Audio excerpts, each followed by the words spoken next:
You're listening to Food Tech Talk, supply chain insights from farm to fork, a podcast discussing the latest trends and technology in the food and supplement industries, featuring conversations with regulatory experts, quality and safety champions, and thought leaders across the industry. With your hosts, Lydia Adams and Katie Jones. Let's jump right in. Hello, everyone. Today, we're thrilled to welcome Michelle Brydalski, a seasoned professional with over 25 years of experience in the food industry, specializing in food safety, quality assurance, and regulatory affairs. Currently, Michelle is serving as the Vice President of Food Safety, Quality, and Regulatory at Charcuterie Artisans, and she plays a vital role in upholding their commitment to delivering safe and high-quality food products to their consumers, contributing to their reputation as an industry leader. And previously, she worked as the VP of Food Safety, Quality Assurance, Regulatory at Brady Enterprises, and she has also worked as the Director of Suppliers, Food Safety, and Quality Assurance at Rich Products Corporation, and held other quality and regulatory roles at several other organizations in her 25 years, including General Mills and Ready Pack Produce. So welcome, Michelle. Thanks for having me. You have quite an impressive background. I'd love to dive into it just a little bit more. So if you don't mind just taking me back to the beginning of your career in the food industry and kind of like what initially sparked your interest in this industry. Honestly, I didn't know that I wanted to have a career in the food industry. I graduated with a bachelor's in chemistry. And from there, I just knew that I kind of liked working in a lab environment. So right out of school, I went to a biotech company and was working in their raw material testing lab and really found that that was kind of my niche. So kind of being from Buffalo and never thinking I would leave Buffalo. General Mills is a big factory in the city. And so they had an opening for a third shift lab tech. And so since I like working in the lab, I decided to apply for the position and got it. And really working for a bigger company, it kind of really opened my eyes to kind of what's out there. To be honest, I honestly had no idea there was a career in food science or food safety or quality.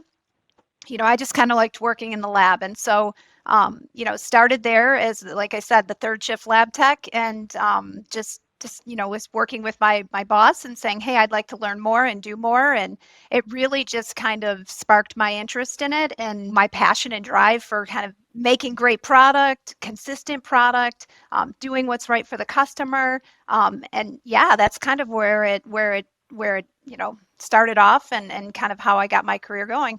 It's a great place to start. It was a great place to start. I mean, and I will have to say, General Mills did a great job at growing and developing me and kind of pushing me to my limits. And, I would have to credit them and the company for the development that they gave to me and the opportunities they gave to me. But really, they pushed me and challenged me and really allowed me to kind of grow. And I was moving around every couple years to different facilities and doing different roles and increasing levels of responsibility. And it just kept growing. Fantastic. And you mentioned, the passion that developed. So is that what you feel maybe has motivated you to stay in this industry and committed to this mission that you started so long ago?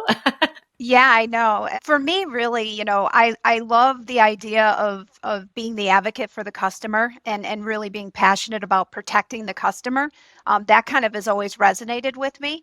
And, from a food safety side of it, really kind of that, like, I'm a big fan of Law and Order. And so to me, it's kind of like, a crime scene when you're trying to digest and figure out things. And you're a detective, really, when you're looking at things and trying to make things better. So that kind of coupled with the drive to kind of protect the consumer and be the advocate for the consumer is kind of what's really kept me going my entire career.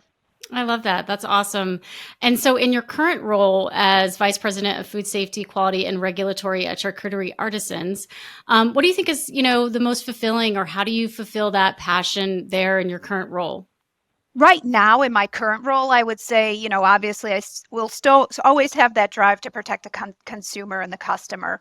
But I would say right now at this level in my role, it's really how am I developing the next level of career or food safety career professionals. Like I love, challenging my team. I love helping them grow and seeing them kind of build what I always call their toolbox, build their toolbox of food safety and quality technical skills. And so I love the idea of being able to grow that next generation and see them kind of take on and lead that at the same level I do. That's such a great point. I love that you said that.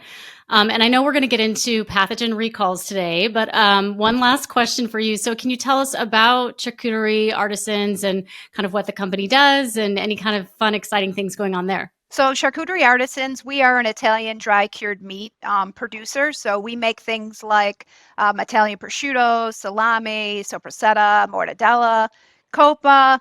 So, just a variety of different Italian dry cured meats and some cooked, obviously.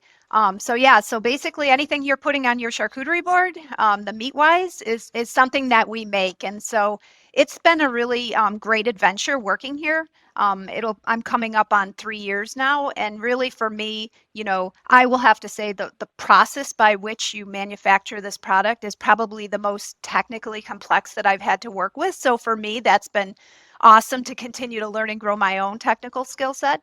But really, we were fortunate during COVID that this category seemed to really kind of grow and take a new turn. People were eating more at home, you were socializing more at home, and charcuterie kind of blew up. So yeah, we've been on the positive side of COVID, if you can say, as far as our business goes. And yeah, we continue to grow, and there's a demand for our products. So I mean, we have no shortage of customers coming and asking to purchase our product. I think it's funny you said that because I was like, I think I've had probably more charcuterie boards in the last couple of years than Yeah, before. So I love exactly. that. I love that.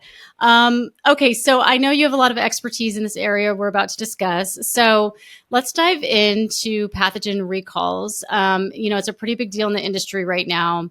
What is the significance of pathogen recalls in the food industry, especially in relation to just the public health and consumer trust? When I think about that, really for me, there is an immediate direct impact on the public health and consumer trust. We see it every week that there's people being sickened and customers being sickened by products. Recalls it seems like they're actually increasing. If you look at it holistically, though, I mean, we are seeing a decrease in the number of recalls, but I would say the intensity at which some of these recalls are happening is becoming much more significant. We're seeing a lot more people getting sickened from some of these recalls. The most recent cheese recall that you had 2 deaths. That's very disheartening as a food industry and very scary for consumers. So, there is a direct impact on that public health as well as consumer trust. Like I said, we are seeing, especially on the listeria side, we are seeing a decrease year over year. But honestly, one's too many still, and I feel like as a food industry, we still need to get better. Yeah, absolutely. Totally agree with that. What are the usual suspects when it comes to these pathogens? I know you mentioned, the cheese recently and stuff. Like, what are you guys seeing is really where you have to keep your eye out the most? For my particular category of products, there's been several of them in my category of products over the last year or two. I would say listeria from cross contamination is probably the biggest one. And then more recently, we're starting to see salmonella. And that kind of aligns with the new USDA guideline that was just sent out for our category of products, which their focus too as well is on salmonella and listeria. So, can you give us a glimpse into your company's approach, like how you mitigate these risks? There's kind of a couple approaches. One is you kind of go on the making sure you have a plan in the event you have an issue. So, kind of having those proactive plans to aggressively look at trends, make sure your programs, your recall and trace programs are in place and solid, but really, kind of just looking at industry trends. How are we evaluating issues that are going on with, sister companies, with peer group companies, and just the industry and overall. You've got to kind of be always looking at it like, looking at what could possibly be happening, or new trends coming up. I would say we are, constantly using data analytics, right? You got to analyze the data. Looking at your pathogen environmental monitoring results, looking at complaint trend data, is really important. Focusing on, industry trending, like I had just talked about, and then really kind of understanding your process and understanding where the risk resides within your existing process. So, using those scientific process validations that every company should be doing to kind of really pinpoint you to where the risk resides in your facility, and how do you mitigate that. The other thing that I think that we don't focus on probably enough as an industry is really around kind of your ingredient trending. Looking at your suppliers, because we're very good at looking at what's in our own house, but we have to think about, there's risk coming in with every ingredient that you're bringing in, and how do you kind of manage those risks? Truly doing those kind of hazard analysis on those suppliers, understanding where their risk resides so that you can either manage it with them or manage it for them when needed. Yeah, absolutely. No, that's a really good point as well. And you mentioned having a plan, which I think is so important to be prepared. And so I wanted to take us through a little exercise of, what happens when the worst does happen and you have a recall, and kind of like what's the playbook that you should start with, and how do you jump into action when that happens? Unfortunately, I can talk about it because actually just a year ago we had a very large recall for Listeria cross-contamination in our products. So we recalled 53,000 pounds of our salami. And there were lots of lessons learned from that. And one of the things I will say is, our playbook really is having that robust recall plan in place, and not just the checkbox, I have a recall plan to supply to a customer, but one that truly is, tested, tried, true, that you're actually testing out on a regular basis or a routine basis. For us, lessons learned that we've had was, quickly deploying that recall team. In our instance, and this is, I can say from experience, issues happen on a Friday night at 5 p.m.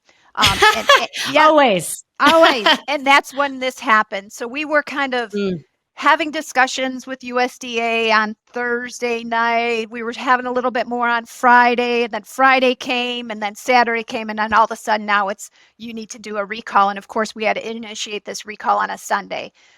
What I would say our lesson learned is that, we should have deployed the recall team probably earlier in the week, when we kind of had like the sense that something was a little off and that it might go awry, but we didn't. And that was a big lesson learned for us, which is now in place and good. The other thing I will say is really notifying your customers before that recall release is published. That is a huge thing. And again, for us, our recall, we had a meeting with USDA in Washington I remember it was on a Sunday at 11 a.m. And by 11:45, they were like, "Are you ready to initiate a recall? Yes or no?" And we're like, "Well, we don't want to, but we know we have to." And within 45 minutes of that decision, a notice was going out, and our customers were caught off guard. So really, making sure your customers are aware beforehand. And then really, I think probably the bigger thing is because a recall is going to happen at some point in everyone's career. Having that plan ahead of time and being prepared, and having your written plan very clearly outlined with clear accountability. We always use a RACI, responsible, accountable, consulted, informed. That's kind of how we approach it. But really, it's going to happen, everybody. I think the one thing that I would say is probably missing from the recall plans that I've seen, and even for us, a lesson learned was really around, okay, now the recall's been initiated.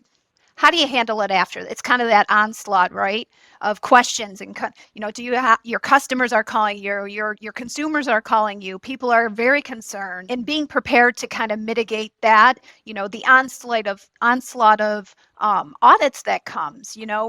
Everybody and their brother from a customer perspective wants to come in and audit your cell or audit your facility and audit your programs. One of the things I will say, though, is having that plan of action and having the right teams kind of outlined and ready to go and to deploy that. And how do you divide and conquer? Because even for me, I was the primary voice to the customers. There are some of our larger customers, but I'm only one person. And so when you've got 5 customers who want to talk to you at the same time, you can't have me in every single meeting. So you have to have people that you can trust and that we can develop that clear message on what we're doing. Here's where we are.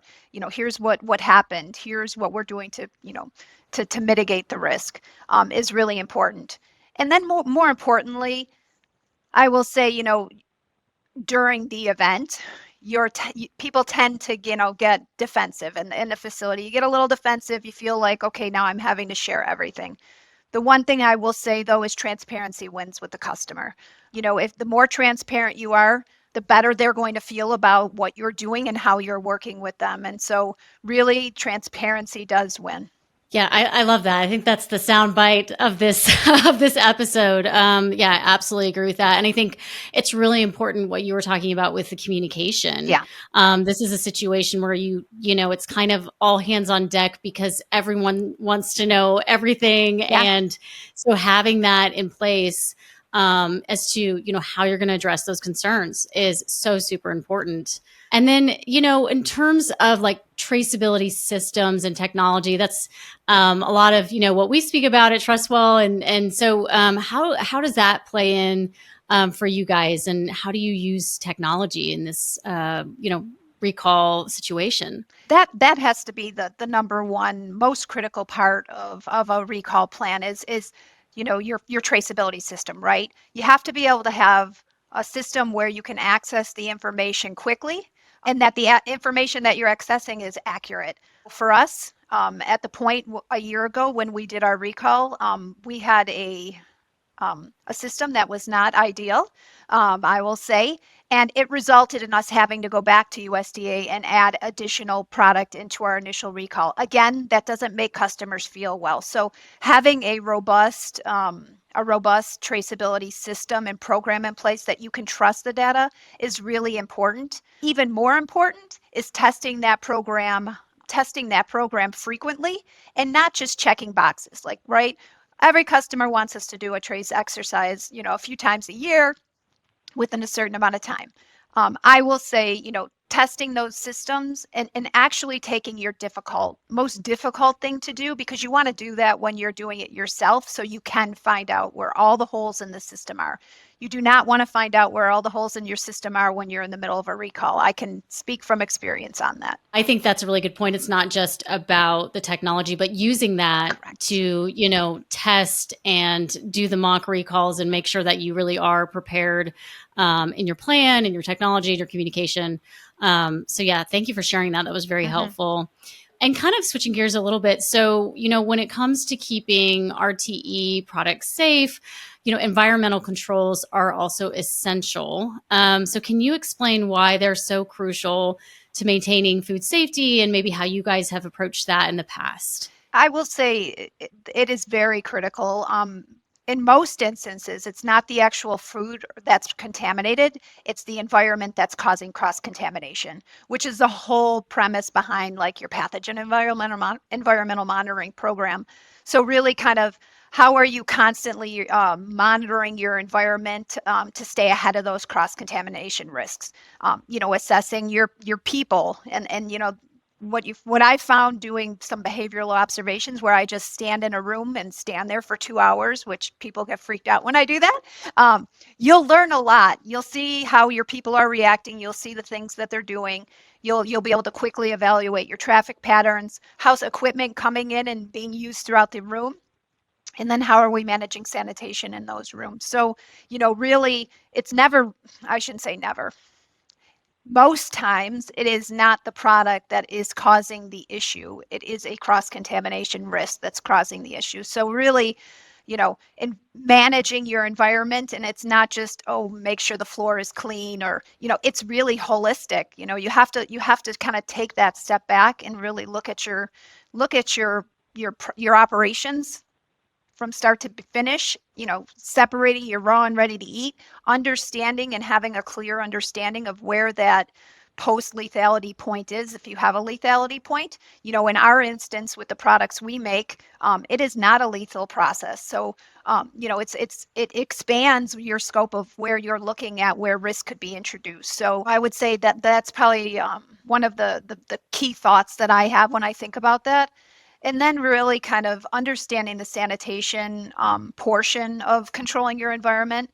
I say this a lot and people laugh at me, but I really feel like in the scope of recalls and with FSMA coming on board, that sanitation to me really went from being the zero to the hero.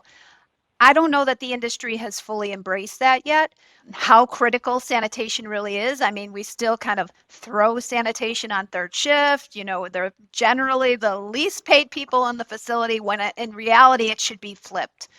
So, how do we put more emphasis and focus on the sanitation programs and the people we're putting in there, and giving the resources we need to ensure we have really robust sanitation programs, because that's what maintains your environment for the most part, along with the other traffic flow people and kind of things that I talked about. That's not always something that you hear about, in our space. So I'm glad that you mentioned it, because it is really important and really foundational, the safety across the board. So absolutely true. And so when you think about these things, and it sounds like you guys do so much, right? So what are your KPIs and benchmarks? Like, how do you guys measure the success of your food safety program? Yeah. So I think the easy one is, monitoring your pathogen environmental monitoring results. And I would say it's not just having the Excel list of here's all the tests I did and whether they're negative.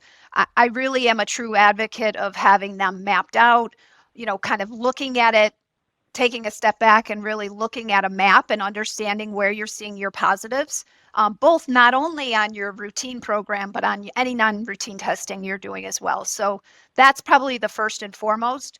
I would say the second one probably is around your pre-op swabbing program. So most companies, do swabbing of their pre-op results.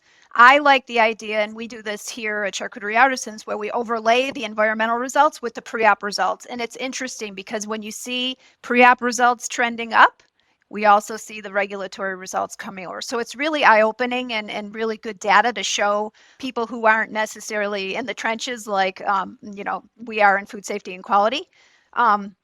Customer and complaint data is obviously another one. You have to focus on those ones, even when it's like, oh, I got a stomach ache when I ate your product. Well, was it really a stomach ache, or was there something really going on? And then if you have it, and some companies do, finished product testing program results, obviously. So you have to kind of take all those metrics that you're using and kind of overlap them to really give you the story of the health of your facility and where risk resides. When you start to see things trending up, I always say it's not a matter of if, it's a matter of, or not a matter of when, but if something's going to happen. In our instance, we were seeing some trending going up, and a month later, we ended up in a recall. So the data is powerful, and we need to use it as an industry. And it does tell you what's going on in the health of your facility. Yeah, absolutely. And I keyed into something that you said about, kind of living and breathing this food safety role. That's something that then you have to socialize that data within internally within the rest of the organization. How do you partner with the other, stakeholders? How do you make sure that everybody's on board with that same culture of food safety? It's a process in every facility that I've ever worked in, really embedding it into the lowest level in the company and even outside of the function of food safety and quality. Having your supervisors in production talk about these things and being aware of what's going on.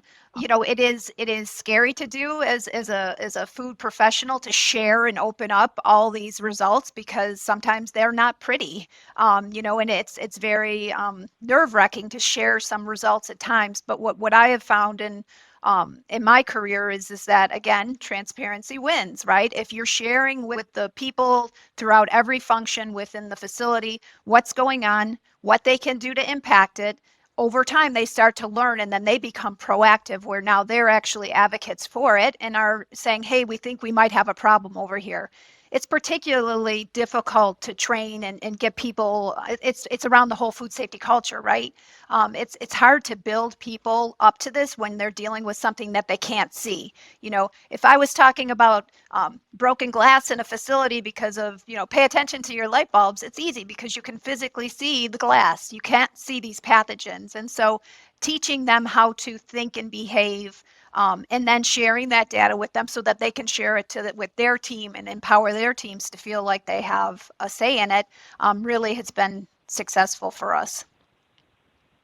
Looking ahead and thinking about, the regulations you'd mentioned, that are changing and stuff coming down, and how do you guys stay ahead, make sure that you're ahead of all the trends and you're ready to go on all this kind of stuff? I know it's quite a lot of work. Oh, absolutely. My team in general, and actually because we've built a really great food safety culture within the company, we have everybody looking at this stuff, so even just the news posts that go out every single day are things that people can get engaged with and feel like they're in the know in the facility. And then they ask questions and figure out how they can do things.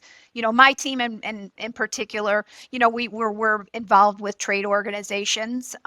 We do some networking with some of our, we deploy some consultants who are across different organizations to kind of keep our finger on the pulse. I would say we also leverage our microbiology lab that we do, where we're sending all our testing to kind of say, hey, what are you hearing? What are you seeing? Going to conferences. So there's kind of lots of different ways we're doing it. Fortunately, because we have a regulatory agency on site full time all the time, we tap into that quite often as well. So it's kind of a multi-pronged approach to kind of understanding what's going on in industry. And we have partners that we can work with when we have questions ourselves, to say, hey, we're hearing this, we're seeing this, what are you feeling? Are you feeling the same thing? What's going on? It's definitely a multi-pronged approach to kind of understanding and keeping on top of everything. I think you definitely need that. So what emerging technologies, innovations, gets you excited about the future of food safety? Oh, the super nerdy question. I like it. So for me, I would say, this is like where I get kind of super jazzed up on any given moment when you're looking at new technologies and even new programs and processes. I am definitely a proponent of deploying new digital solutions and technologies to be able to help us grow as an organization and continually improve our processes. Some of the new, we've been experimenting a lot with like phage treatments and biophage, which is acts as a competitive environmentally to any of the pathogens that might be growing on, like listeria, for example. We've had some pretty good success with that. We have been doing some experimentation with ozone, whether it's putting ozone in water, doing environmental gassing of particular areas, whether it's a large area or a small area that we put on a piece of equipment if we feel like we have some issues. We're doing some hydrogen peroxide mists now that we're having some pretty good success with. So there's a lot of cool things always coming down. What I challenge my team on, and part of why I ask my team to kind of always be out there looking what's going on, is to say, hey, let's try, like if we see something, let's try it. What harm can it do? There's definitely every month something new coming out. I don't think we have a silver bullet on anything. I think any of the times you're approaching, especially pathogens, it's going to be, you're going to have to use multiple tools to kind of get at what you're trying to get at. But there's definitely some cool technologies coming out right now. I actually working with a company whose spectrocidal X-ray something camera. I can't remember what it was called, but it's basically like using a camera in some way to detect different pathogens, which I thought was interesting. I don't know if it's fully developed yet, but I said, yeah, I'll work with you. Like if I can help companies test things and do different things, I'm all game for it. But I think it's not going to stop consumers being more aware of what's going on in industry and expecting more from us. We're going to have to continue to challenge ourselves as an industry to continually get better. We can't maintain status quo. And it really, requires us to be looking for the next big thing, right? To continually improve our processes. I agree with you. I think it's only going to get more and Yeah. more precise on this stuff. So yeah, it sounds really cool, the stuff you guys are working on. So kind of leaving the recall behind, I have just Yeah. a few more questions for you on a personal level. So you said you mentor a lot of your team. What is a good piece of advice that you would give to someone who is just starting out in the food industry, specifically, with food safety and quality? That's a good question. And honestly, it's right up here because at one point I was actually doing a lot of recruiting when I worked at General Mills. I would say the biggest piece of advice is I don't care what degree you have, I don't care whether it's a chemical engineering or a biology or microbiology or whether you're a master's or PhD. Honestly, when you're coming into industry, that's just your admission ticket, right? You have to come in and be humble.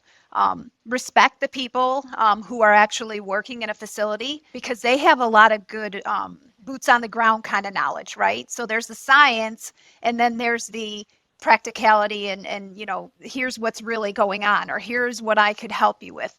What I have found in my career is that when I leverage people in the facility and didn't think of myself as being more than what I was, they were very helpful. They would take me under their wing, they would show me everything, they would teach me, and they have great ideas. Anytime we have a problem in the facility, even when we were working through this recall and trying to assess our environment to figure out where the heck this was coming from, honestly, it was my maintenance guys that I said, I don't want to talk to my engineers. I don't want to talk to you guys. I want to talk to the maintenance guys. And we sat there and we got in the room for 4 hours straight and, not in the room, in the actual processing room. And I'm like, where do you see issues? Where do you think there could be harborage? Where do you think things could go wrong? And they gave the best ideas. So I would say be humble. The other thing I would say is have a really good spirit of curiosity, right? Explore, learn, touch, feel, figure out things. Go online and just search things. Don't wait to be told exactly what to do. Take that spirit of curiosity and go figure things out. And you'll be amazed at what you'll learn. Being told what to do and actually figuring out on your own is much more rewarding. That's great advice.